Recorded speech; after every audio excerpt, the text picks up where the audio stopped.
173 meters long, 48,000 tons of displacement, 2 nuclear reactors, and a unique design, inside of which there are weapons in combat mode, the ability to burn an entire continent to the ground. These submarine cruisers became the most powerful guns, banners of the power of the Soviet Navy, and symbols of the fear of the Cold War.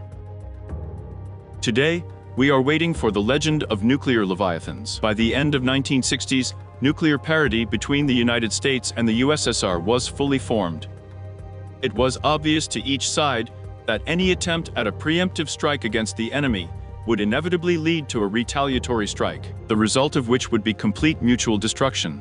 In addition, even then, attempts to reduce the risk of nuclear war led to the preparation of special agreements to limit the number of weapons. The nuclear race has moved from the format of quantity to the format of quality. Both powers sought to create more powerful, efficient, and long-range systems. First of all, this concerned ballistic missiles and, of course, their most important type, sea-based missiles, on secretive and dangerous submarines for the enemy. The result of this work in the USA was the UGM-96 Trident rocket. This solid-fuel missile had a range of up to 7,400 kilometers and carried 600 kiloton nuclear warheads. At the time of appearance, a real monster. Naturally, the US Navy has launched a large-scale project to create the latest carrier for this missile. The result of their work was the flagship of the US submarine fleet, the Ohio class of strategic missile carriers. At the same time, work was carried out in the USSR. The strategic plans of both powers at sea were similar, and Soviet engineers also undertook the creation of a new sea-based strategic missile, not inferior to the Trident. They succeeded. The newest ballistic missile R-39 had a flight range of 8,300 kilometers and carried 10 warheads. That is, in terms of combat power, it surpassed its competitor. But these achievements had their price. The rocket was 60% larger, and its 90-ton mass was almost 3 times that of the Trident. Giving unsurpassed combat characteristics, this huge and heavy missile has become a real challenge for the creators of submarines. The challenges were not only about missiles. The new submarine was supposed to be able to perform very long hikes, including in the Arctic region, swim out from under ice several meters thick, and perform launches very quickly. It was obvious that no classical design could satisfy such requirements. The development of the Shark project was launched in the early 70s, and the engineers of the Rubin Design Bureau had to create a hitherto unknown ship. To solve a whole complex of complex tasks, the designers had to completely rethink the basics of the ideology of building large submarines. The result of a large-scale study was a completely new layout of the catamaran itself. The idea was that inside the boat, 2 large hulls made of titanium alloys were lined up in parallel at once, inside which the crew rooms, power plants, and most of the equipment were located. In addition to them, the torpedo and aft compartments were located separately, as well as the central control post of the boat. In the space between the large hulls in turn, the main weapon of the boat was placed, 20 mines with ballistic missiles. There was enough room for them now. All of these structures are surrounded by an outer steel shell covered with a special material, making the boat less noticeable. The cruiser has a huge reserve of buoyancy. Almost half of its displacement is ballast water. This was done specifically to minimize the draft of the boat in the port, as well as significantly increase the lifting force when surfacing. Shark boats were designed for swimming in the Arctic, and these solutions allowed him to break through ice up to 2.5 meters thick. Naturally, such a huge ship needs a lot of energy. The Shark is equipped with 290 megawatt nuclear reactors at once, as well as additional paraturbine installations that give the propellers a power of 50,000 horsepower. The boat is driven by 2 huge 7-bladed propellers hidden by fairings that reduce noise.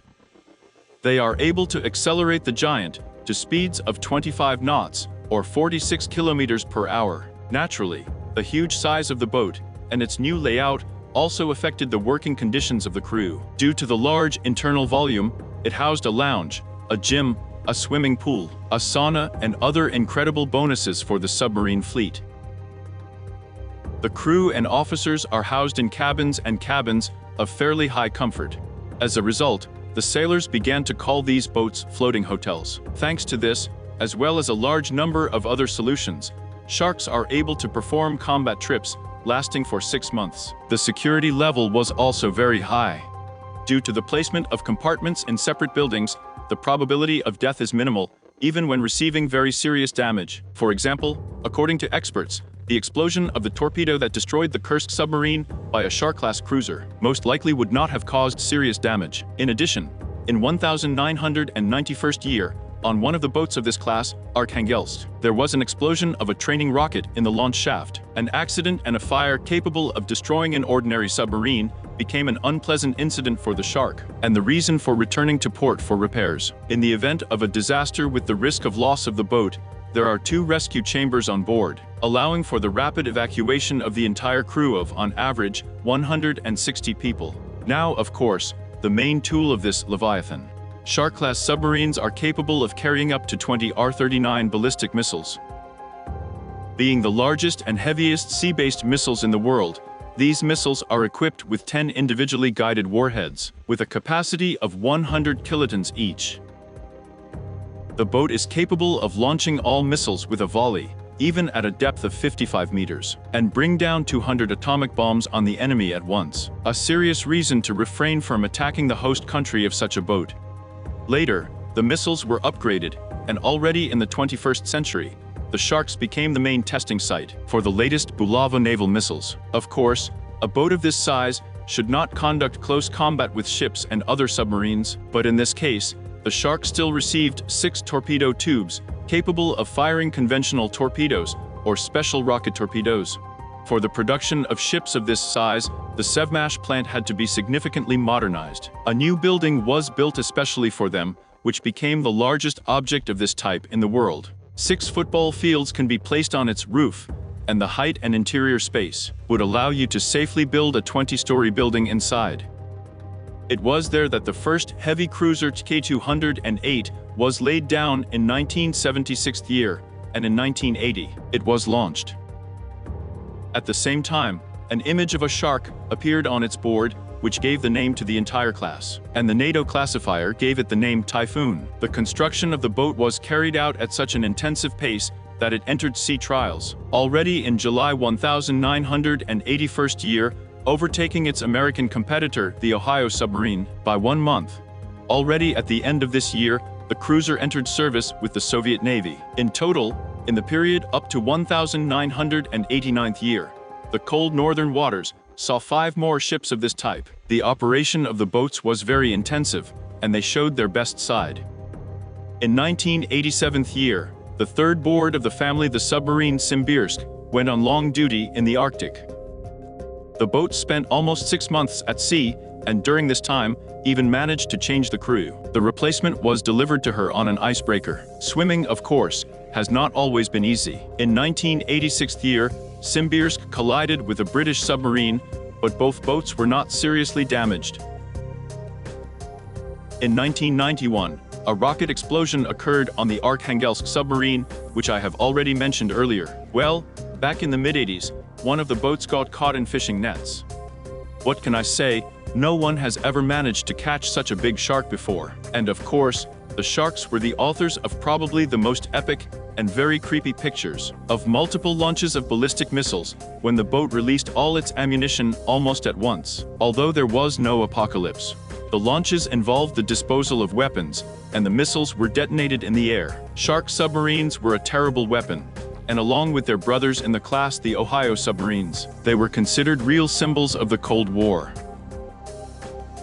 In a sense, at one time, the fear of their power forced the leadership of both nuclear powers to calm down and sit down at the negotiating table. However, the exploitation of these sea monsters was difficult and expensive.